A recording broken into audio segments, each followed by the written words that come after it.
Ladies and gentlemen, if I could go ahead, I'll call us to order here, the meeting of the House Committee on Higher Education. And as happens sometimes when we get closer, to what we refer to as crossover day, which is next Thursday, we need to, if the committee wishes to move these two measures forward, we need to do so today to give their respective authors their best chance of getting through rules. To that end, we've been working on the bills, and the interns, our staff in higher ed, is feverishly working across the hall getting copies made for us. And I would not ask you to vote on a measure until you have the bill. But if there's not objection, I mentioned to Representative Gardner, she's a senior member of the committee, from the other party, that my suggestion would be that we talk about what we did to the bills from previous meetings and have any discussion relative to that questions. I've got a single copy of the bill here, but to try to clear through some of that, just so that when the bills get here, I'll give you time to look over that and verify what we have spoken of is what is in the bill before we vote. But if there's not objection to that, in the interest of everybody's time on Friday afternoon, I know there are other meetings, we'll go forward with that. Does anybody have a objection to that or a comment toward it? Yes, sure, you may. Yes, sir. Why don't do you have somebody that can do that for us? Because our whole, yeah, if she can just take one, that's the same copy, and we can, I'll speak to this one and then I'll call. All right, so that we'll work on that one on House Bill 218. Well, if we can, then, if there is not an objection, again, I want to be clear. We're not going to ask anybody to vote on a measure you don't have, and we'll give you ample time to do that. But we'll go first because we do have this. We don't actually have the copy that we'll be working from on House Bill, the substitute to House Bill 16. So with this, we have House Bill 218. It's going to be LC 392175S when you get it. And Representative Williams, if you'll stand there, I'm going to, since I have the bill and I've taken yours, you were so kind to give yours away, I'm going to explain what we did, and then we'll let you speak to it and the committee ask questions. If the committee recalls, this bill had several sections that we removed that were kind of left over, I think, and included in the bill from previous. Those have been omitted. So we're now down to what was Section 3 in the bill, which was the gentleman's proposition to move the recipients of HOPE that start after July 1st, 2019, to give them a 10-year time period to use that. And you'll see additional language in the section when you get the bill that speaks to between July 1st, 2011 and July 30th, 2019, because it was previously silent, which would have placed no limit on anyone that had hope to that. It was just a inadvertent error. That gentleman didn't intend that in his proposition. That is the change all the changes that we made. Is that, which one? 218? The 16 and 218. Okay. All right, then I'm going to pause here for a minute and let everybody get a copy of 218.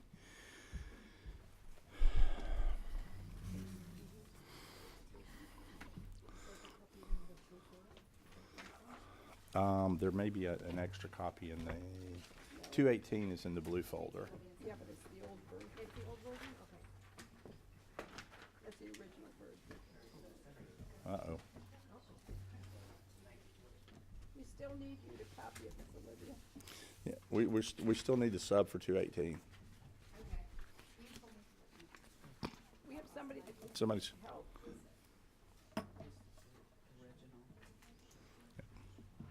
Well, that's a good thing to have, so that you understand where we were going from.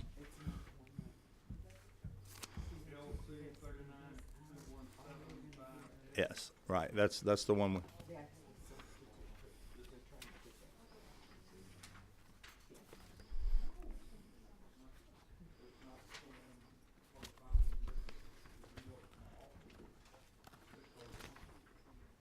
So there's a copying room isn't that on this floor? Yeah, the fourth floor. No, the fourth floor. All right, I'm going to reverse course at this point, and without objection, I'm going to suspend action on 218 because we now actually have our information on House Bill 16. You have that in front of you, so Representative, you'll have a seat. Representative Scott, if you... No, you were late. Representative, you don't get one. No, I'm just kidding. Can we get another copy and folder? Thank you, Ms. Bentley. Representative Scott, if you want to come up when you're ready, I'll walk you through the information you worked so diligently with us to help us perfect your bill. I appreciate your work.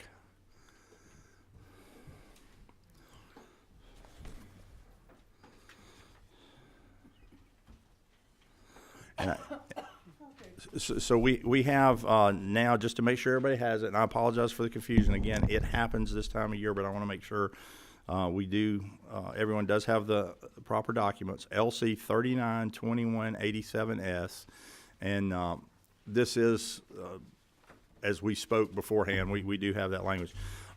So Representative Scott, I can let you go over it, or the chair can touch on the changes we had made, which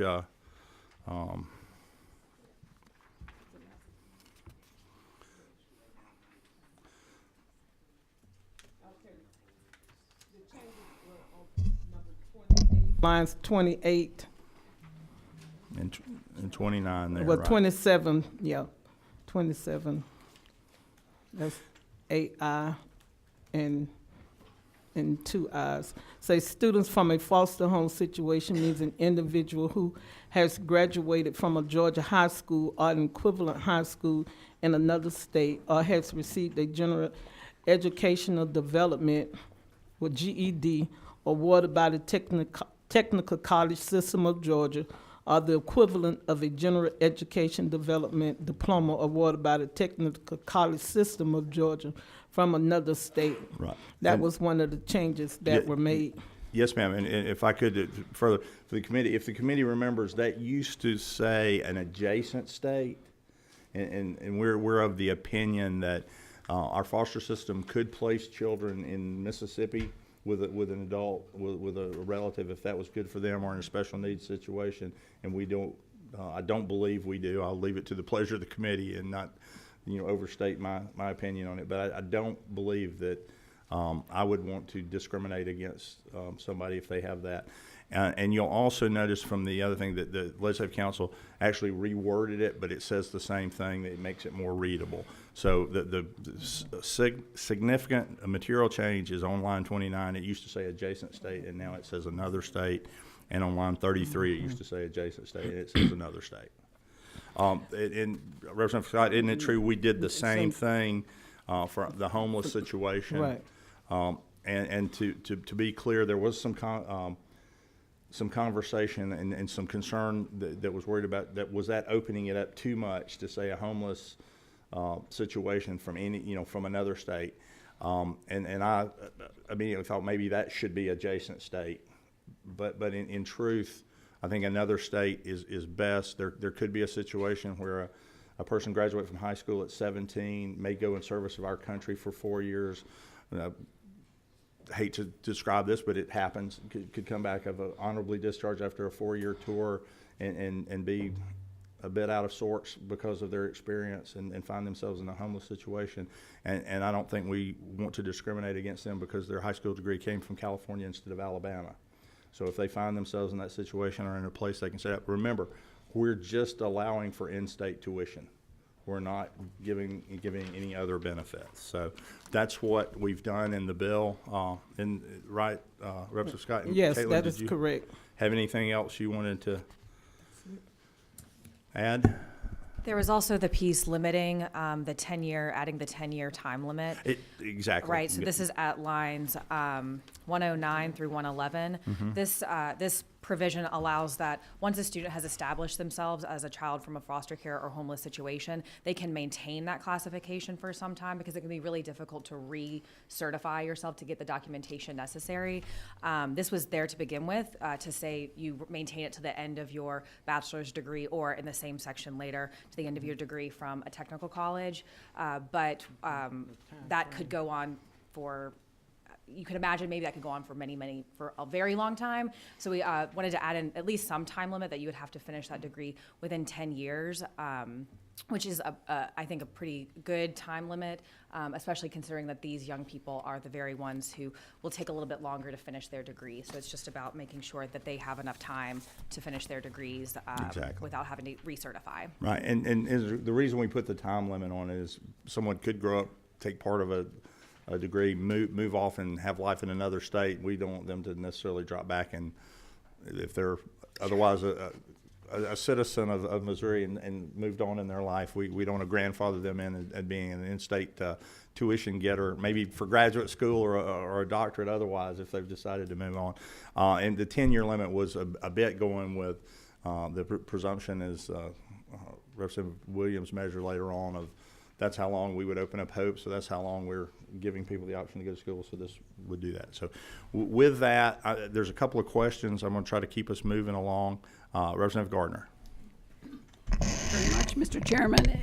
Am I correct in understanding that this is really a way to provide resources for foster kids and homeless kids to help them navigate the system? This eases one barrier that they face, just to make it a little easier for kids who we would all consider to be in-state students to qualify as in-state students to get that lower tuition, which can be a pretty dramatic savings for them. So, and the reason is that they are dropping out and not following through because they don't have any guidance. Right. So, Mr. Chairman, at the appropriate time, I'd like to make a motion. We'll come back to you at that time. I have number 26. I don't know who that is. Purple. Yes, sir. So the question I have, Representative, has to do with, I don't know an awful lot about how in-state tuition compares with out-state tuition, but I do know I have a niece that is, just across the state line in South Carolina, in Seneca, that is financially unable to come to the state of Georgia to attend one of the Georgia schools because of out-of-state tuition. And is the out-of-state tuition, do you know, versus in-state, is the in-state subsidized? Is that part of what we do as a state? Is it subsidized for in-state students, and you pay more of a higher market rate for out-of-state? Just in general terms, I don't know if we have anybody from the university system or TCSG here, but I think it's close to 3 times as much. The idea is if you're out of state, you pay the full cost of the education. If you're in state, the state contribution through our budgetary means adds to your tuition and pays for this. And to be sure, or Chairman, to be sure, what we're trying to do here is not bring anybody in and give them the ability to have in-state tuition that from outside. What we're trying to do here is to recognize the folks that are in Georgia, if they're in a homeless situation, but, well, where do you live? Show me you're in Georgia. Well, I don't have an address. So we're trying to give them the opportunity. It's clear, I think, in one line, I think on line 60, they have to have a certification that they are homeless in Georgia.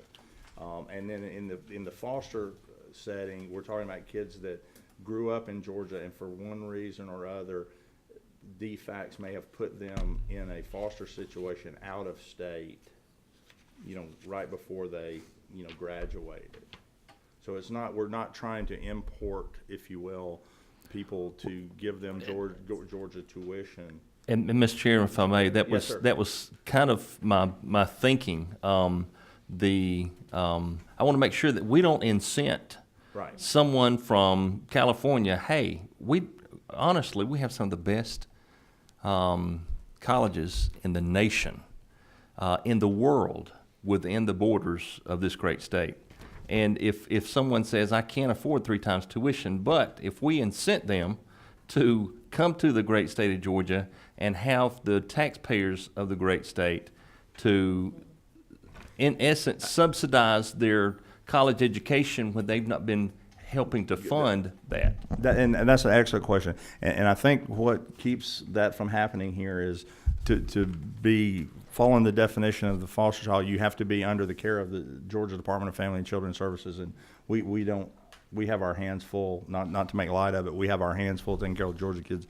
I don't think we're extending that service across our borders to other states. But that's an excellent point to bring up, that this bill is not about incentivizing people to come in and get Georgia tuition. Instead, it's the other way. It's to make sure that Georgia children that from one reason or other in a tough social situation have been displaced in another state don't lose their ability to be Georgians. And thank you for that, Mr. Chairman, if I may, because we are most very generous to our students through the HOPE program. We mentioned that in our last hearing here. We're very generous to Georgia students in this state going to college. And as a parent of 3 that have gone through the university system here without any additional debt, with no help from their dad, thank you. And I want to make sure that we do look after our Yes, Georgia sir. students. Yes, sir. Number 27, is that Representative Weedower? Thank you, Mr. Chairman. I just wanted to commend you again for this effort. I think it's a great element to remove a barrier for these kids. I think it's already been said in a couple of different fashions, but if it comes before us again, or not before us, but if it comes to question again, the financial impact this is, really we are just merely giving them in-state tuition for a state that they properly belong to. So just commend you on the effort. Thank you.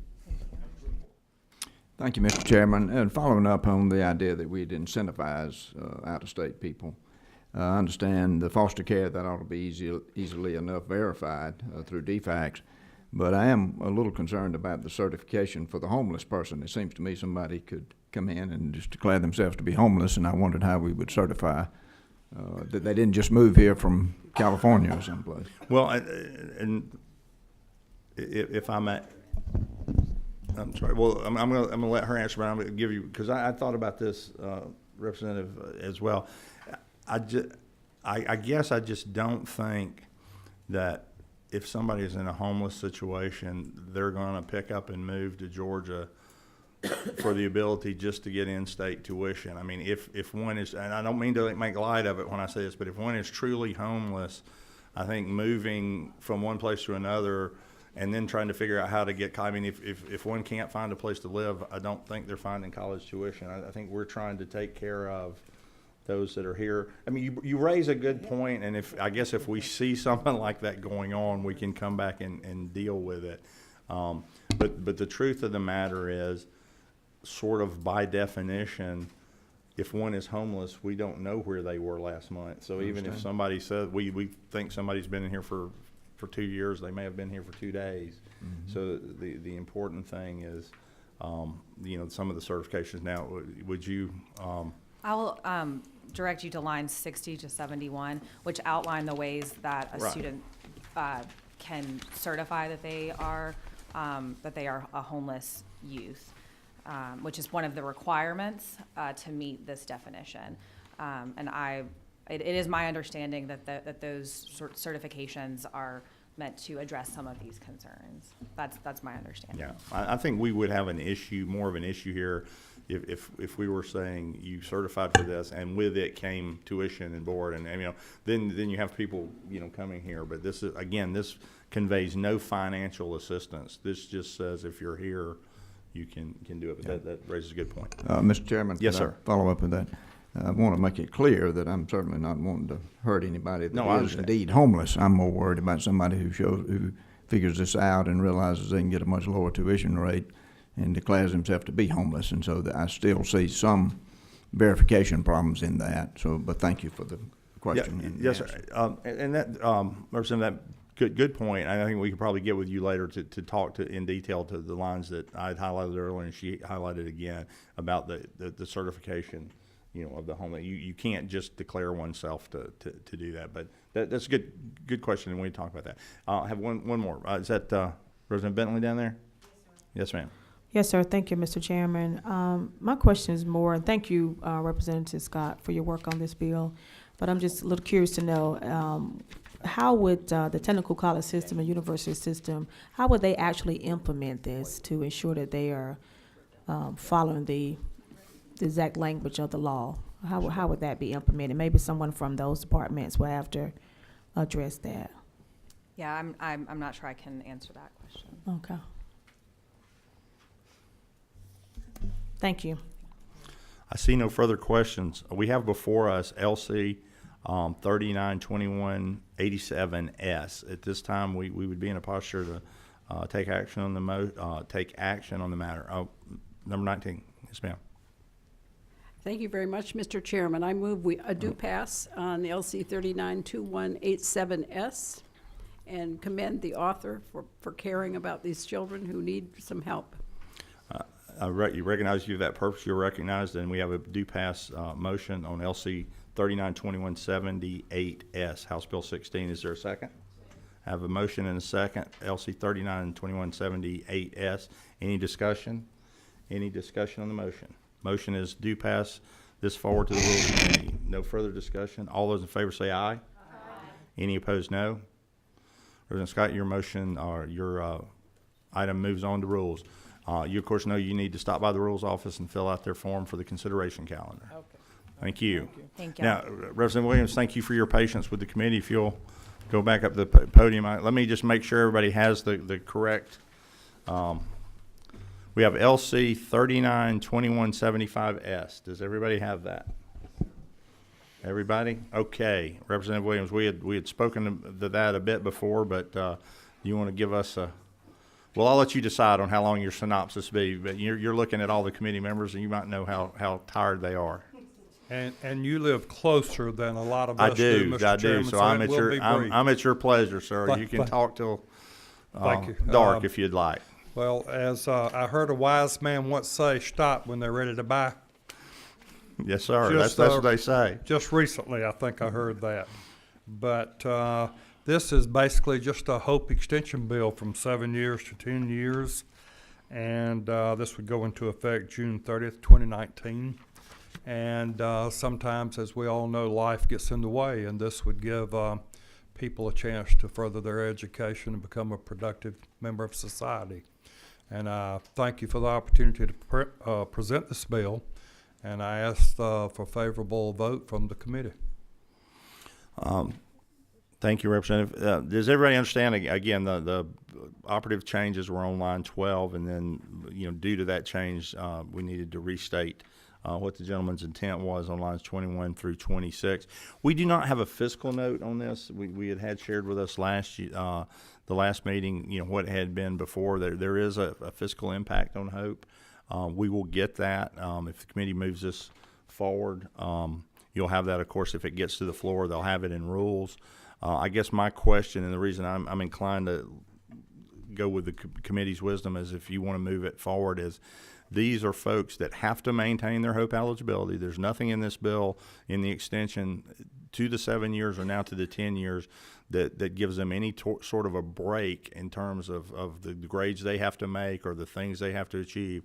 This is just, as the representative said, life happens, and this just gives them access to the scholarship they have earned for a little bit longer period of time. So while it may cost us money, it in fact, the limitation actually, one could argue, takes something away that they had earned because of something that may have happened outside their time span. So with that, number 26. Thank you, Mr. Chairman. Representative, as I understand it, only two changes, 7 to 10, and active duty does not count against you. That's correct. Thank you. Number 18.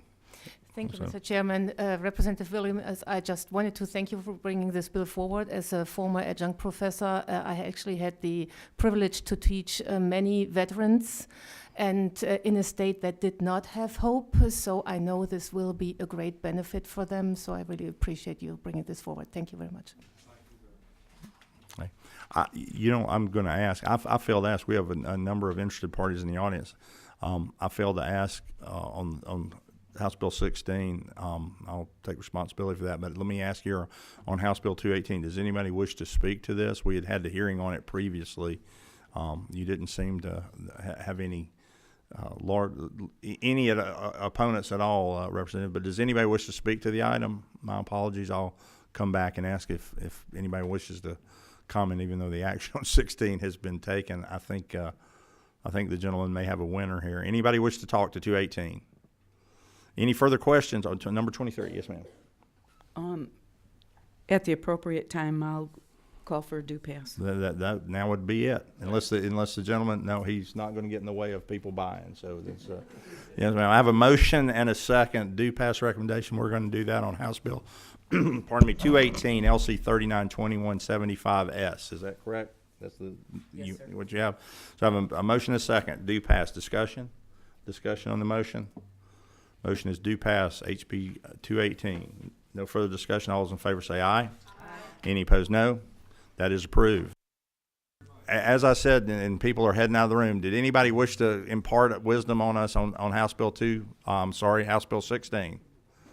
Seeing no one, I think we had a winner there, Representative Scott and Representative Williams. Y'all both know that you need to see the rules office and fill out the paperwork. Seeing no other interest for the committee members to hang around on Friday afternoon, without objection, we'll be adjourned.